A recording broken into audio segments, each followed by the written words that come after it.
Hello everyone, I am Shubda from ULearn and today we all are going to learn prepositions.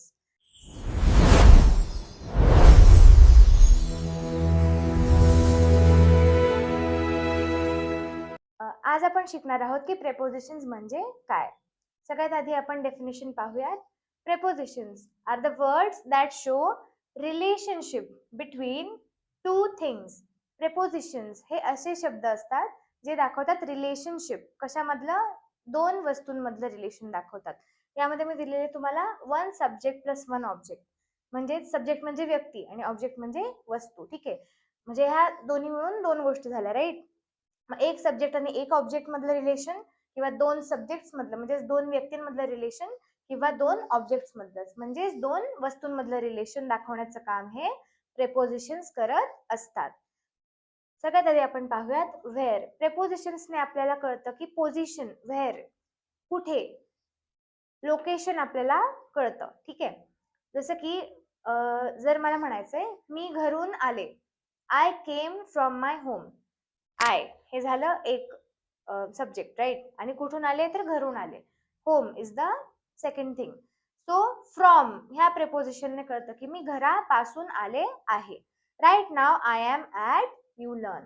At आपल्याला सांगतं specific position, जसं from आपल्याला origin किंवा starting point सांगतो, तसंच at आपल्याला सांगतं specific position. Right now I am at ULearn, right. आणि मी आता फ्युचरमध्ये कुठल्या डिरेक्शनला किंवा डेस्टिनेशनला जाणार आहे त्याचं प्रेपोजिशन आहे टू. जसं की I will be going to the mall किंवा I will go to my grandma's house, मी माझ्या आजीच्या घरी जाणार आहे. Okay, so next is preposition for time. याने आपले when चे क्वेश्चन्स सॉल्व्ह होतात. Preposition of time. For example, my brother's wedding is on 15th March. Date आली की ऑन येतो. ऑन 15th मार्च इन 2027, म्हणजेच इयर आला की इन येतो. इन हा प्रेपोजिशन आहे. ॲट 10 इन द मॉर्निंग, फक्त मी 10 लिहिलं तर मग ते साऊंड करेक्ट नाही करणार सेंटेन्स, सो मला ॲट लावणं गरजेचं आहे, right. At 10 in the morning. In हा मॉर्निंग साठी यूज केला जातो, आणि इन, ॲट, ऑन हे सर्व आहेत prepositions. Okay, same way for position also we use prepositions to tell the positions, म्हणजेच रिलेशन दाखवायला दोन गोष्टींमधलं, की दोन गोष्टींमध्ये काय रिलेशनशिप आहे, नक्की हे पुढे, मागे, खाली, वरती, साईडला आहे, मधोमध आहे. Okay, first sentence is the cat sat on the mat. Cat आहे आणि मॅट आहे, आणि त्याच्या दोघांमधलं रिलेशनशिप काय आहे, तर कॅट बसली आहे, तर कशावर, मॅट वरती. On is the preposition here.